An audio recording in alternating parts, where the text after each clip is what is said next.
You're listening to Women's Media Center Live with Robin Morgan on 1580 CBS Radio.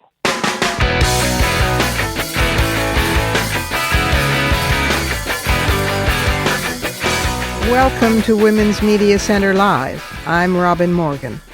You are listening to us on CBS Radio, WJFK 1580 AM, or visiting us at WMCLive.com for this and for any of our previous episodes.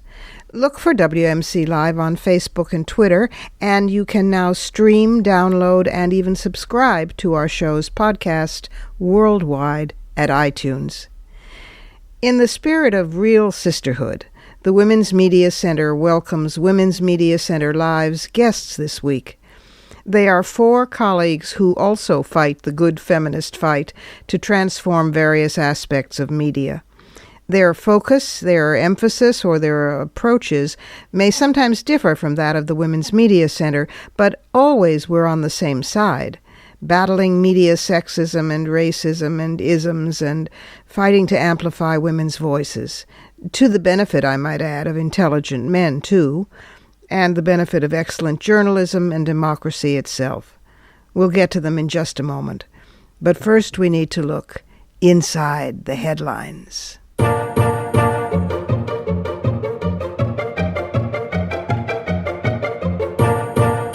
The headlines this week have been filled, predictably, with more squabbling over getting for Americans the basic right of health care that every other country industrialized or developed on the planet has, and quite a few that aren't industrialized or developed. But meanwhile, a world away, the Philippines and much of South Asia got heavily hit by a typhoon, a monster typhoon. And it sent me back to remembering when in 1988 I was asked to visit the Philippines at the invitation of the Filipino women's movement and toured the country and talked with women and learned from them. And in particular, it reminded me of the stilt city in the southern island of Davao, and the extreme poverty. You know, in the coverage of this kind of disaster, you get the numbers, but the individual impact gets lost. These were some notes that I took at the time that I built into an essay in A Word of a Woman about the stilt city. Hundreds of families lived there, most women-headed, either from abandonment or widowhood, and they clung to life in precarious lean-tos that had been thrown together of scrap iron and tin and cardboard and plastic tarpaulins and old boards. And the lean-to shacks teetered on stilts and piles that were sunk into the water, and you had to navigate your way between them on the rotted planks. There were no toilet facilities. There's no running water at all. The tidal bay beneath is awash with garbage. No trash collectors ever come there. But the children play at diving from the plank, so-called sidewalks, and they swim cheerfully in it, and here and there you can spy an old woman nestled in her doorway with a crude fishing pole. One woman told me with good humor how she had to jump in a month earlier to save her prized possession, which was a piglet who had decided to swim but couldn't. That coast is regularly pummeled by severe storms during typhoon season, as it has just been. And at least once a year, as it has just been, the stilt city is absolutely, utterly demolished. Women in the Philippines don't speak of summer, winter, spring, or autumn. They talk of typhoid season, cholera season, typhoon season. The inhabitants don't move because they have nowhere to go. So after each ritual flattening of their homes and lives, they scavenge around more, and they get more cardboard and more plastic and more dented tin sheeting, and they rebuild. The women there were proudest of their daycare center, they called it, a one-room hut constructed of boards that were so flimsy that daylight filled the gaps, which was just as well, the women said with philosophical smiles, since the center has no electricity, of course. It's used by those women who have no extended families, for which read other women, grandmothers, aunts, sisters, to care for their children when they go to jobs as street cleaners in Davao or as chambermaids in the tourist hotels. And these women consider themselves privileged to have such jobs, to have any jobs at all. But there is a survival wisdom here. Dogged, it's unsentimental, it's inventive, it's canny. They know to a second, these women, just when the tide turns sufficiently to do subsistence fishing without catching waste-poisoned fish. They try, oh God, they try with a heartbreaking pride to keep their hovels clean. They help one another. They manage to laugh. In the glassless window of most shacks, a potted plant on which great care has been lavished is lovingly displayed. And on one plank, so-called sidewalk corner, stands a frail bamboo tree in an earth-filled tub. I'll never forget this tree. It's the communal tree. It's carefully supported by stakes and secured against the wind by ropes running in 3 directions. These women have managed to rescue that tree and bring it through 5 typhoons to date. That was in 1988. For the rest of my life, though, whenever I have heard or read of a typhoon striking an Asian coast, the reports of damage never feel abstract or distant. For the rest of my life, such reports will mean these women and that tree.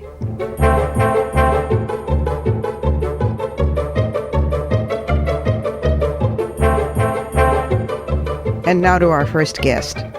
Jaclyn Fridman is a writer, an educator, and an activist. Her books include Yes Means Yes, Visions of Female Sexual Power and a World Without Rape. And she's a popular speaker on campuses and at conferences. She's also written for such outlets as The Washington Post, ranging all the way through to feministing.com. She's an expert listed with SheSource of the Women's Media Center. And most importantly for our purposes today, she is the founder and the executive director of WAM, Women, Action, and the Media. Welcome, Jaclyn, to the program. Thanks so much for having me. Well, you are the founder and the executive director of WAM, which always gives me pleasure to say. Excellent, me too. WAM. WAM! Yes, exactly. So tell how it got started, because it's quite a story. Well, I started as the events manager for New Words Bookstore, which was a long-time feminist bookstore up here in Boston. And I was booking the author series and doing some marketing. And when the bookstore closed in 2002, for the reasons that feminist bookstores sometimes close, we were all heartbroken, of course, but we decided to... I was too, because I'd read there many times. It was a real loss. I know, and I have had the honor to host a couple of book events for you. Yeah. In that capacity. So we decided, and I say we, but really it was the longtime founders and leaders of New Words decided to, instead of just closing up shop, create a nonprofit with the same mission as the bookstore, which was to promote women's words and ideas in the public square. And that was called Center for New Words. And as program director at Center for New Words, I worked with Laura Zimmerman, who is one of the co-founders of CNW, to create WAM originally as a symposium. It was supposed to be a one-off symposium on sort of changing roles of women in the media. She had just written something for Women's Review of Books about the elision of women's voices in news media after 9/11, and Laura Flanders had a book out, and Carol Rivers had a book out, and anyway, we thought we would just pull something small together, and everyone we invited came, and we had basically a 1.5 day long conference at the end of which everyone said, well, you're doing this again next year, right? And that's how WAM was born. Oh, yeah, that's one of those magic moments where your heart sinks and soars at the same time. Exactly. So you started WAM together, and then you yourself relaunched it as an independent organization in 2010, right? That's right. So Center for New, we ran it as a conference for 6 years. The last one was in 2009, and it also begot in that time a really active listserv so that people could stay in touch and organize and communicate and think together in between conferences. And then when Center for New Words decided to close its doors in 2009, I just felt so committed to and inspired by the community that had sprung up around WHAM. I thought, I can't let this go. There's so much more work this institution needs to do, and so I launched it as an independent nonprofit in the beginning of 2010. Yes, and it's done very, very fine work. Talk about some of its work, because one of the things that I want to bring out in this program, which focuses on sisters and colleagues all working in to make an honest woman, not of the media, is the ways that, well, although we sometimes overlap, we also have different strengths, and we go on parallel courses, and we, take up different emphases. So talk about what WHAM does. Sure. WHAM really focuses on grassroots community building and organizing. So we have, as I mentioned, a really active listserv, which is creating and enacting community online every day. It's so active. And connecting some of the biggest thinkers and writers in women in media with, academics and young people who are just coming into it, and activists who are using the media. So that's happening online. We also have chapters in 7 cities around North America that do their own programming in this, with the purpose of building community around gender justice in media specific to their community. So you want to say the cities? Listeners can... Okay, it's a test.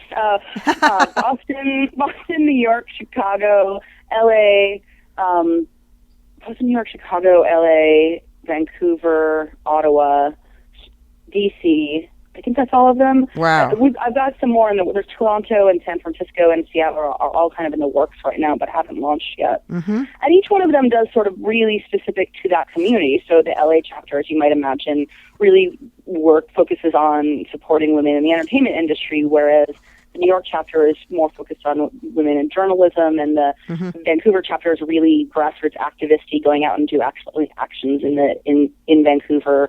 Each one really has their own flavor.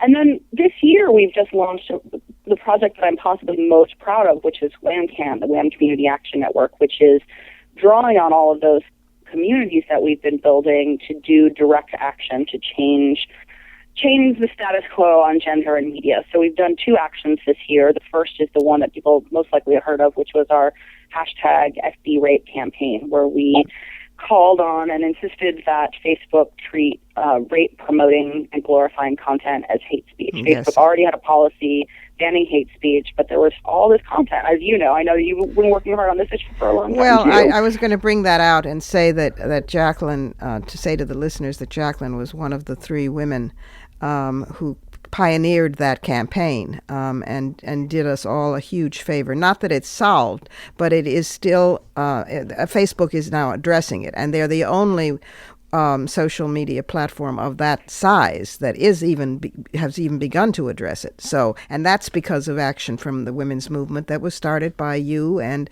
Soraya Chemaly, and I'm pulling a blank here. Help me out. Laura Bates from the Everyday Sexism Project in the UK. Exactly. And both Soraya and Laura have been guests on this program, so now I have completed the triumvirate.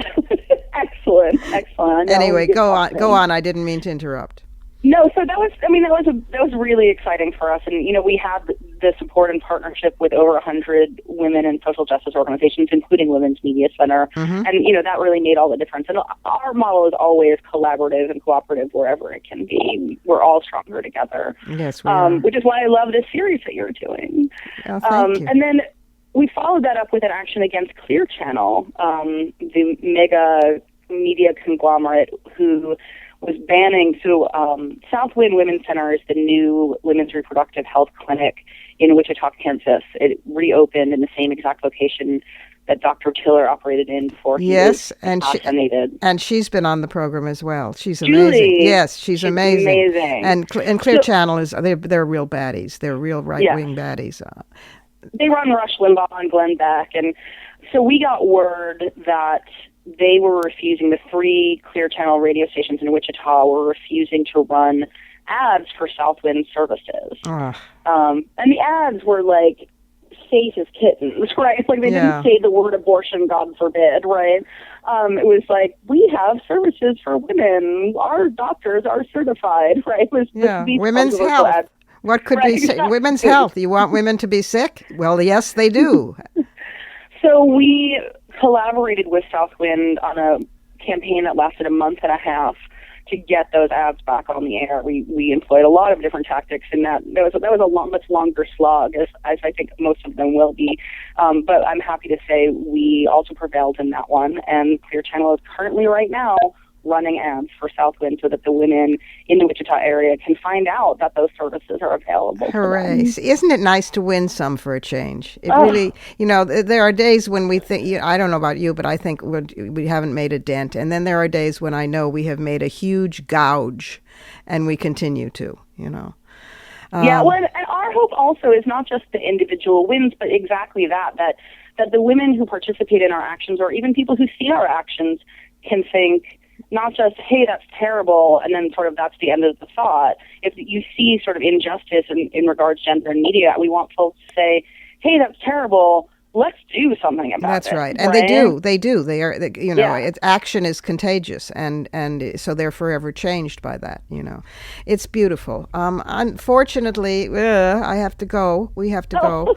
Much too short, but you have to come back. And I want to just thank you personally for all the work that you do, and it's just so lovely to have WHAM as a sister organization. But together, they cannot stop us. Absolutely. And the feeling's so mutual, Robin. Thanks so much. We have to take a brief pause. You're listening to Women's Media Center Live, and I am Robin Morgan. When we come back, we'll be talking with Jennifer Pozner, who started Women in Media and News all by herself on a laptop. Don't go away.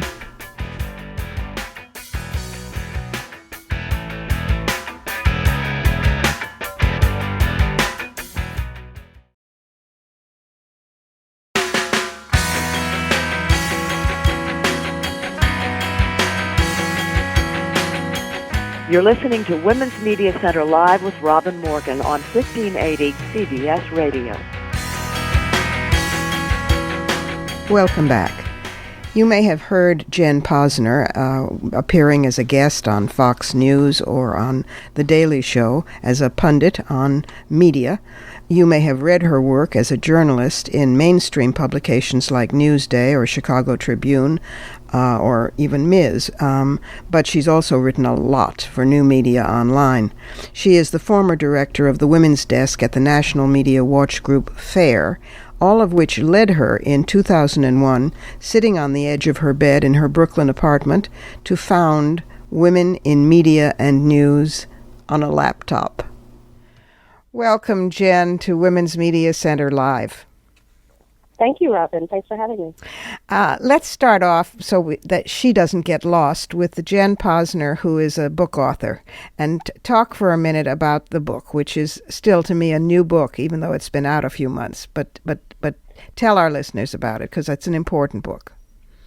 Well, thank you. The book Reality Bites Back: The Troubling Truth About Guilty Pleasure TV was published a couple of years ago, and I focused on analyzing about 10 years of reality television and the ways that women and people of color are represented in the genre, and the ways that product placement advertisers and in a media consolidated landscape have achieved what the most ardent fundamentalists have never been able to. They've created a world in which women not only have no choices, we're not even perceived to want any. All women are supposed to be in reality TV is desperate, man-hungry, catty, bitchy, vindictive, not to be trusted, especially not by other women.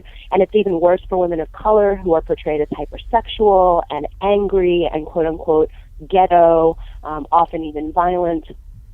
So, and of course, nothing is valuable about us unless we're stereotypically beautiful by Madison Avenue standards. And, I mean, to me, that is a consolidated version of the most conservative ideological and commercial messages women have always faced in the culture, but now they're selling it to us as if it's real, as if it's our version of what we want, and that's just BS. Yeah. And I had to take a stand on it. Yeah. And say again the title. Reality Bites Back, The Troubling Truth About Guilty Pleasure TV. It's a great title. Yeah, and they call it reality too. My God. Yeah. All right. Well, let's move along from that to Women in Media and News, which you founded in 2001. And you are still the executive director. On the one hand, you've become so much more of a public figure, which is terrific. You are a commentator on TV who has managed to span guesting on O'Reilly and on Jon Stewart. So that's quite a reach. But I always think of you in the years when you were starting this up. You once told me, listen, I'm doing this sitting on the edge of my bed in my Brooklyn apartment with a laptop. And that's how... And that's to some degree still the case, right? Resources can expand the reach of work, but the core of the work is somebody with an idea and a collective of people who are dedicated to moving the world forward in some specific way. And that's always been at the base. We at Women in Media and News, we don't have necessarily a huge amount of financial resources, but we have a ton now after 12 years of doing this work, a ton of social capital, and I feel really, really proud that even though I'm to some degree, I guess, still doing this work on my couch with my laptop in my apartment, along with volunteers and board members and such, I feel like one of the main goals that we set out to achieve with Women in Media and News has been achieved. When I started this group in 2001, there was no feminist media landscape the way there is now, right? There was no Women's Media Center. There was no Media Matters for America was just getting off the ground, but they weren't really doing stuff on gender yet. There was no WAM, Women Action in Media. There was no feminist blogosphere, right? Right. None of that infrastructure existed.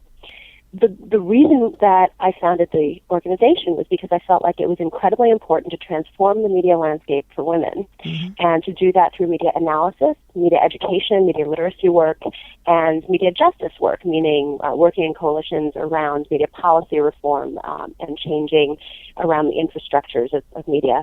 And so ever since then, the organization and my work, I've been sort of positioning myself and the organization at the intersection of feminist communities and organizations and media justice and media reform organizations, as well as working with media makers and producers. Yeah, I feel really proud of that. You should be. Talk a little bit about the media analysis and media justice advocacy, because that seems, in a sense, to be the root of all the flowers that come out of the organization. Well, I brought to Women in Media and News my history as a journalist and as a media critic, and had worked before then for 3 years running the Women's Desk of Fairness and Accuracy in Reporting. So I bring to the media analysis piece a really sort of an extreme dedication to research and debunking of bias and monitoring of coverage of a wide range of women's issues, as well as looking at where women's voices do not appear. So why is it that women are so invisible in stories about global economics or stories about humanitarian aid or military intervention, but where you can't, the only category of news where you can find women in equal sourcing numbers is, lifestyle stories. If you want to know where to get that pashmina for fall, then most likely you're getting that expertise from a woman. Yes. But, far be it for you to think that women have something to say about, trade policy in Bangladesh, right? Or global warming, yeah. Global warming or anything, war, anything that affects women. So basically, I think the heart of our media analysis program is the same as the heart of most of the other programs at Women in Media and News, which is that every issue is a women's issue and can be reported that way. Right. If only that intention is taken. And the media justice program is the media justice piece is at this point, that's one of the sad parts of not having the resources to build out in terms of staff is we don't have a media justice staffer, meaning we don't have an organizer to do active organizing around or lobbying around media policy reform, but we have worked in coalition for the last decade with organizations like the Center for Media Justice and Media Action Grassroots Network and other organizations, Media Literacy Project, other organizations all across the country who are working to advance media and telecommunications policy in the public interest as opposed to simply for the profit of corporations. And so our roles in those kinds of coalitions, our role is to center women as a core constituency around all of the issues that matter around the way media corporations are governed, around the way media policy is rolled out, that sort of thing. Right. We have to go. You can find out more about Jenn Pozner and about women in media and news and read her books. Thank you, Robin. And if people want information, they can check it out at WIMNonline.org and at realitybitesbackbook.com. Great. And now it's time for some news you can use.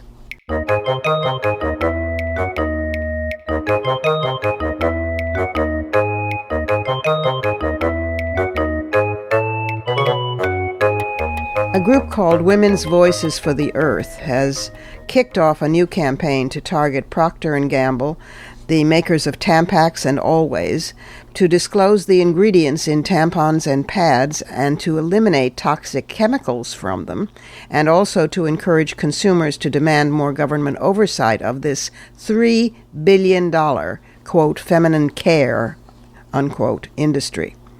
Tampons are used by up to 85% of menstruating women, and they may contain dioxins or pesticide residues that have been linked to cancer, hormone disruptors, allergens, and irritants from fragrance. Feminine wipes, feminine washes, and feminine deodorant products contain toxic preservatives like parabens, which can be hormone disruptors, or quaternium-15 and DMDM-hydatoin, which release cancer-causing formaldehyde. Most so-called feminine care products are fragranced and commonly contain known fragrance allergens. These chemicals exacerbate the very symptoms that a woman is intending to self-treat. According to this report, these chemicals may disproportionately affect African American and Latina women as they are greater users of products such as douche and feminine wipes. Black women are more likely to use feminine sprays and powders than women of other ethnicities. You can find more about the study and about the campaign at www.womensvoices.org.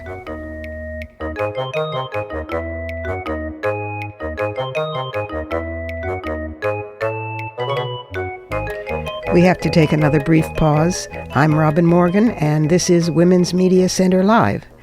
We'll be back in just a minute with Rita Henley Jensen, who founded and is still the editor-in-chief of Women's E-News.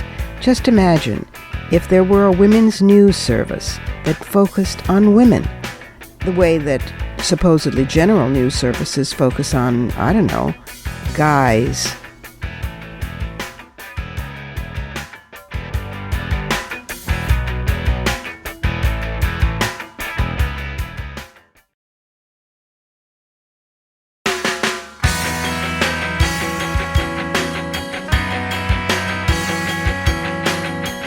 You're listening to Women's Media Center Live with Robin Morgan on 1580 CBS Radio. And we're back again. Now we move on to the active reporting front. Rita Henley Jensen, a former senior writer for the National Law Journal and a columnist for the New York Times Syndicate, is the founder and the editor-in-chief of Women's E-News, an award-winning independent daily news service covering issues of particular concern to women. Take that, Reuters and Associated Press. Ha! Welcome, Rita, to Women's Media Center Live. I'm thrilled to be here. This is fantastic.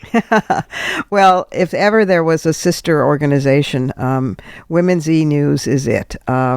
Women's E-News is now 13 years old, right? Right. 13 plus. 13 plus, 13 and counting. Yes. And it is still the only news service that focuses on issues of particular importance to women. And you've been expanding, too. I was very impressed when you added Arabic to the website, because I know the incredible value. It's like oxygen to women in many Arab societies. I think it is, and I think it's part of our primary mission. As you know, I believe that you deliver people the information, and they can what's going on elsewhere, and they can act what's in their best interest in their situation. But clearly, offering women throughout the Middle East models of what other women what other women are doing in the Middle East. And informing the U.S. audience and the worldwide audience of that they're not just helpless women standing behind Precisely. veils hoping not to get beaten. That they take action and they're moving their agenda at their rate, but also to inform them of what other women in international forums are doing and thinking. So it's really so central. I know that Women's E-News has received many awards since the launch in 2000. The Best Internet Site, the Exceptional Merit in Media Award. You got an award for Female Executives Women of Excellence Award. I mean, before I forget, I want to make very clear to listeners, if they don't subscribe to Women's E-News, you can, and here's how. So you fill in the blank, Rita. Yes. Well, first of all, subscription is free. So you just go to our website, www.womensenews.org, and sign up. But we would love, if every subscriber we had donated $1 a month, we'd be golden financially. And the amount of work we could do and the correspondence we could pay and the investigations we could $12 launch, and what phenomenal. one gets for that, or Yes. rather even for free, is really, really good reporting. It's really excellent. It one of my favorite stories, and we tried. We don't cover the same story that the New York Times, Washington Post, Surprise! and Time Magazine cover. You know, we help set their agenda, but also we have reporters who live in the region and they deliver fantastic stories. Just one example. And we all know about the issue of rape in India, and we certainly did cover that a little more broadly than some of the other news organizations. But we just had a story on our site about the widows in India, and they're shunned, and they all live in this particular province. They live in a town that's near a temple, and because they were widows, they weren't allowed to enter the temple. But modern thinking is sweeping through, and they were made priests, and they were allowed to wear garlands, which widows were not supposed to wear, and flowers, and they were welcomed into the temple. Now, and you're not going to find it in the New York Times, that's for sure. Rape. No, but so we have to do both. Yes. But both of those are That's part right. of women's stories that are so profound. Yes, Just precisely. The fact that widows are And shunned you had still. a team recently in Jordan. Because we have the Arabic site, we have an Arabic site editor who speaks 4 languages, including Arabic, and learned Arabic in Damascus. And then we have a staffer who spent every summer in Syria as growing up, and in her 20s, but now cannot go to see her relatives. And then a staffer who's from Tunisia. So we said we had this ideal mix to send to Jordan to report on the female refugees, not just the selling of female children. That happens, but there's a lot more to the story about women's experiences as they have fled their homes in Syria in terror, and losing a child or watching a child shot on the way to Jordan, the safety in Jordan, and then trying to live in Jordan, often without their husbands. Their husbands can't find work. They go back to Syria, so they're alone with the children. And so they have produced a series of videos, news stories, and oral histories from some of the women who have fled Syria and landed in Jordan. So they're putting it together now, so keep your eyes open. Yes, it sounds like a fantastic series. I have to praise you also for that policy, because, I mean, the policy of trying very hard when sometimes it's not literally possible, but most of the time, if you make that extra effort, it is possible to always have stories covered by a woman journalist from that region or even from that country. When I was editor-in-chief of Ms., I established that policy with international news, and at first I think folks thought I was crazy, because it does take a lot of, as you know, extra effort. But the quality of the story that you get from someone who is from that culture and knows that culture is just not comparable to an outsider coming in for a few hours or a few days and trying to cover it. So I applaud you. Thank you, and I remember that policy well. Thank you, and I remember that policy well, and I congratulated you, not in person because I didn't know you, but yes, it was so admirable. One of our big efforts is maternal health in the U.S. We have the highest maternal mortality rate among industrial nations, and it's real shocking. And what's shocking is that there's very little coverage of that. I think another aspect is the Affordable Care Act. Yep. That's going to revolutionize women's health. Free contraception, if nothing else, mammograms, prenatal care, this whole thing.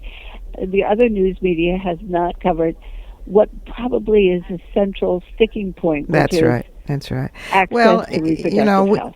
It's utterly tragic, and if you don't get the information, you can't act on it. So it's crucial work, and it's big work too, because I tend to say all issues are women's issues. So when you say you cover women's issues, you cast a wide net at Women's E-News, and I appreciate that. Well, we've got to go, to my regret, but thank you so much for what you do, Rita, and thank you for being with us on Women's Media Center Live, and keep up the great work. Thank you so much. We have to take one more break here at Women's Media Center Live, where I am still Robin Morgan. When we return, we'll talk with Katherine Rowlands, who is herself a journalist and the current president of a group called Journalism and Women Symposium. The group has this great set of initials that stand for the name JAWS, JAWS, just when you thought it was safe to go back in the media.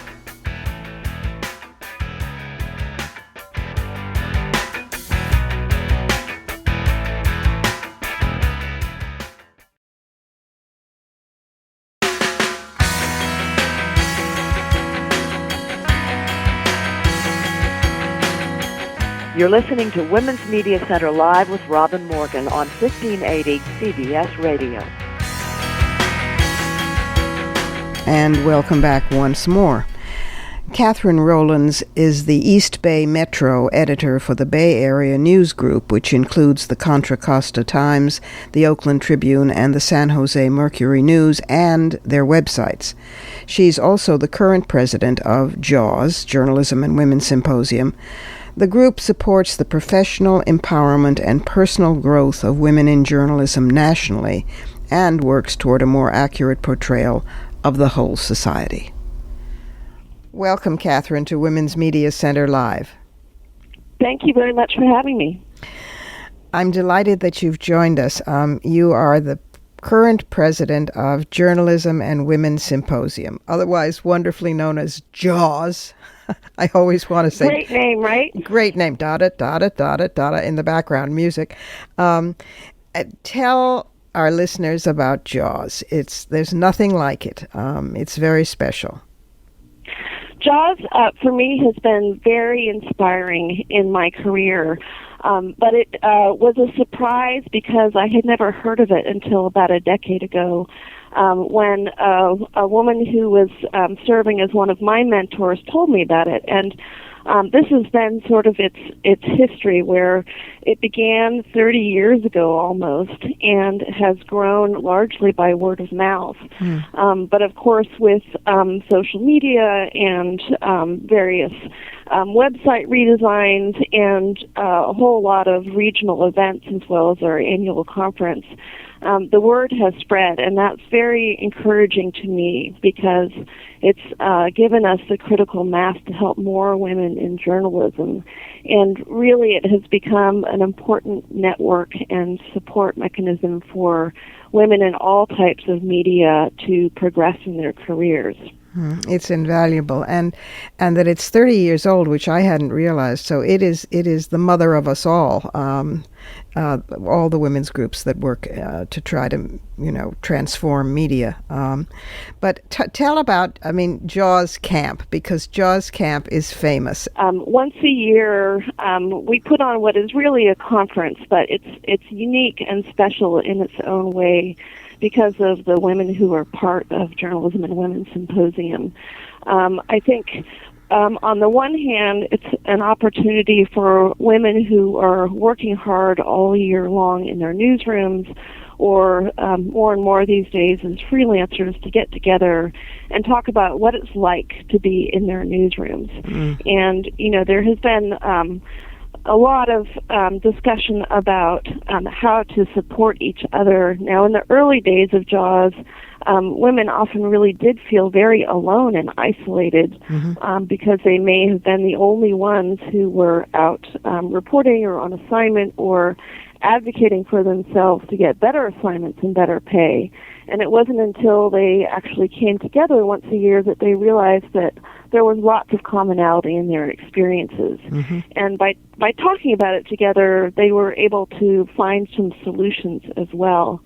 Now, the second part of JAWS Camp is really around the training and education work that we do, so that people who are perhaps reinventing themselves get the training in tech skills, interviewing skills, management skills, but also people who are just entering the profession feel a tremendous sense of hope and empowerment, because there are so many very accomplished women who come and who are generous in giving their advice and sharing their skills with others. Yeah, you've been quoted as saying that if you had to use one word to sum up women's status in journalism, it would be undervalued, but that things have really changed in terms of mentoring, especially in terms of mentoring and in terms of getting more women, like the situation you just described, into the pipeline. And clearly, JAWS is really the primary organization that addresses the sort of the personal growth of women in journalism in the unique way that you do. And it isn't just once a year, because there's a listserv and things go on all year long, don't they? Yes, absolutely. And this is something that's been very gratifying to me. We've actually seen our membership double in the last 2 years. Wow. And it's really exciting to see. And what that allows us to do is, of course, not everybody can come to camp, but all the rest of the year there is this amazing support network, and I have never seen it anywhere else, where we have regional gatherings, particularly in our bigger hubs like Washington, D.C., and New York, and the Bay Area, Chicago, and Los Angeles. And we have a very active listserv, and it's really a place where anybody can pose any question or query and be confident that they're going to get an answer. So, for example, if somebody is transitioning from doing daily journalism into teaching, they might pose a question to the listserv saying, help me put together a syllabus to talk about media law. And people really respond with both their experience and their wishes for what they would like to see people coming into newsrooms with the knowledge about. Or you might be posing a question on the listserv that says, I'm having a really hard time with my boss. Can somebody help me figure out how to manage this situation? and people are very generous in giving their responses, and it's unusual because there's a level of confidence that your sisters in journalism are going to help you out because they want to see you succeed. Yeah. And that's very gratifying to be able to do more of as our membership grows. And it's practical, and it's that magic moment in feminism in general that I call the "you too" moment. It's not just me. Right. It's not just me. I'm not crazy. And when women compare notes, it's an incendiary act. I remember when we were first starting with the Women's Media Center, now soon to be 10 years ago, my God, we had a gathering of women in media, and there were some considerable names of the few token women, semi-anchors, or at that point, substitute anchors. But they were names, and they came from radio and television and print. And we all sat in a circle and began to tell stories. And people wound up crying. It was like a 101 consciousness raising group. About their own, the indignities even that were visited on them, even though they were names. And we've seen it recently in terms of Jill Abramson, who is in a very powerful post at the New York Times as the executive editor, and yet has been traduced for being a woman. That's right.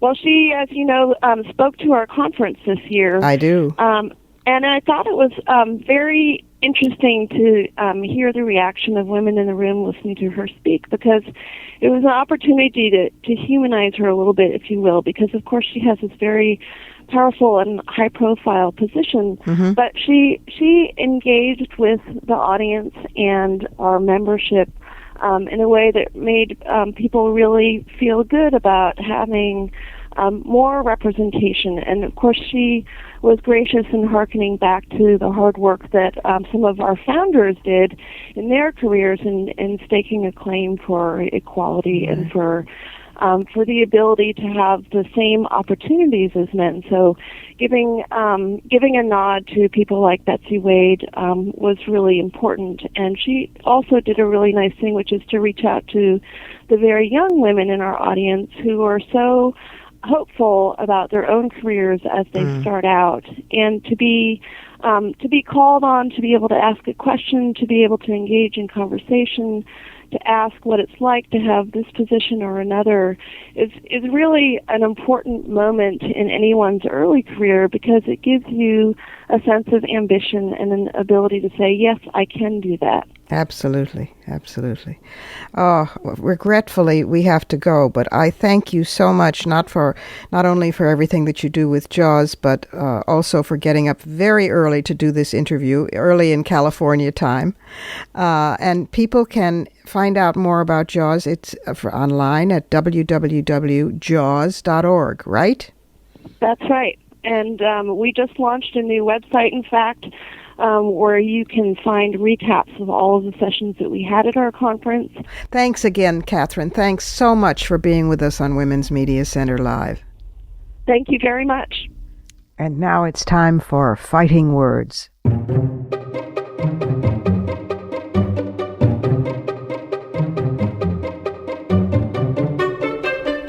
There's a story that ran in The Observer a while ago that I've been seething about all this time, and I finally have to get it off my chest.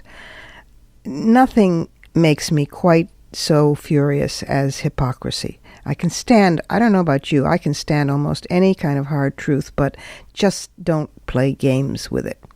This is a story about hypocrisy.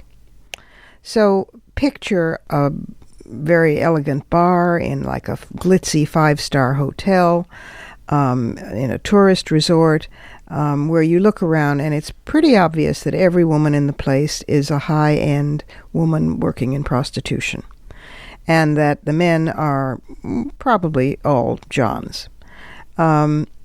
This, however, is not Amsterdam's red light district, and it's not a bar on Shanghai's Bund. The article points out this is in the city center of Dubai. That's the Gulf Emirate where Western women get sentenced to a month in prison if they're spotted, pecking a boyfriend on the cheek. This is also the city where public consumption of alcohol prompts immediate arrest, where adultery is an imprisonable sin, and where mall shoppers are advised against overt displays of affection, such as embracing or kissing. It's very, very interesting, this little hypocrisy going on here, because Dubai is now known by some residents as Sodom sur Mer, Sodom on the sea. So most of the so-called romance, to euphemize it, in Dubai is paid for sex. Top dollar, wealthy businessmen coming there as tourists or to do business. But there are lots of these establishments, and virtually every five-star hotel has a bar where this is tolerated, even encouraged. And then it goes downhill. At sports and music bars, Filipinas contend with Russians and women from the former Soviet republics at lower prices, and in the older parts of the city, Deira and Bur Dubai, Chinese women are working in the lobbies of three-star hotels and even on the streets, although outside soliciting is still pretty rare. It's estimated that about 30,000 out of a population of about 1.5 million are in the sexploitation industry. But what makes Dubai special is the level of acceptance it has, not only by the clients, but apparently by the city's Islamic authorities. It's strictly illegal under the United Arab Emirates law and Islamic law, but it's virtually a national pastime in Dubai. The author of this article in The Observer, who went under a pseudonym because he intends to return to the city, wrote, "I have seen a 6-inch high stack of application forms in the offices of a visa agent, each piece of paper representing a hopeful tourist from Russia, Armenia, or Uzbekistan. And the pictures are all of women in their 20s seeking 1-month visas for a holiday." So what happens is that she comes from, say, Tashkent, and most nights she will be selling herself in the bars and hotels, although she may have hoped to get paid work as a shop assistant or a maid. But the immigration authorities know that, they steer her toward that. And so does the visa agent, who gets his cut out of each British £300 visa fee. And the higher you go in the Emirati food chain, the bigger the awards.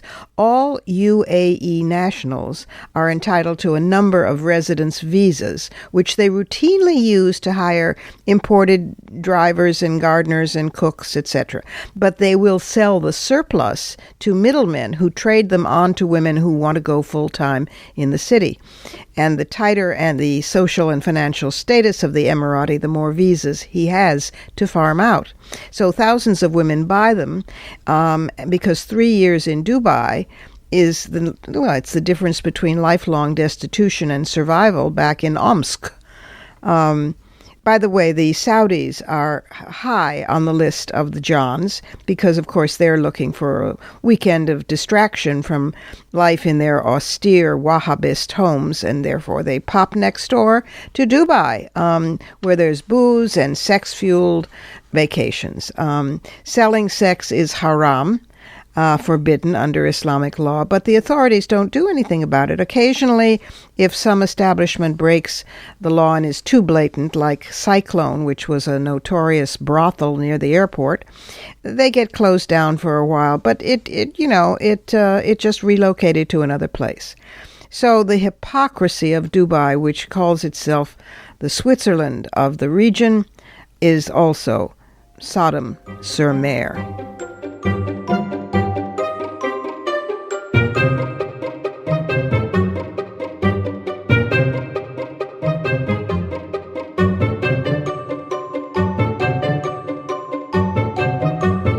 And that's our show for this week. You've been listening to us on CBS Radio, WJFK 1580 AM, or you've been visiting us at WMCLive.com for this and for any of our previous episodes. Be sure to find WMC Live on Facebook, Twitter, and at iTunes worldwide anytime, where you can stream, download, and subscribe to our show's podcast. Portions of this program were taped earlier. Views expressed here do not necessarily represent the WMC. Here's the family for Women's Media Center Live.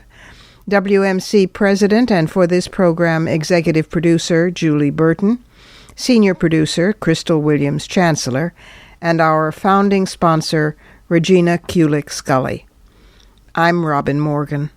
Thank you for being with us. Join us next week when our special guest will be the first Asian American woman and first Buddhist ever elected to the United States Senate, Senator Mazie Hirono, Democrat from Hawaii. Meanwhile, look for us on Facebook and on Twitter for news of other upcoming guests, plus exclusive breaking news segments and future shows. Only here on Women's Media Center Live.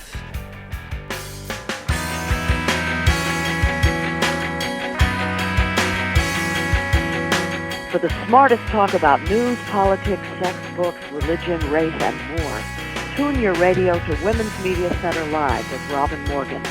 Audacious, witty, provocative, informative, and fun. It's Women's Media Center Live with Robin Morgan on 1580 CBS Radio and WMCLive.com. Talk radio with a brain.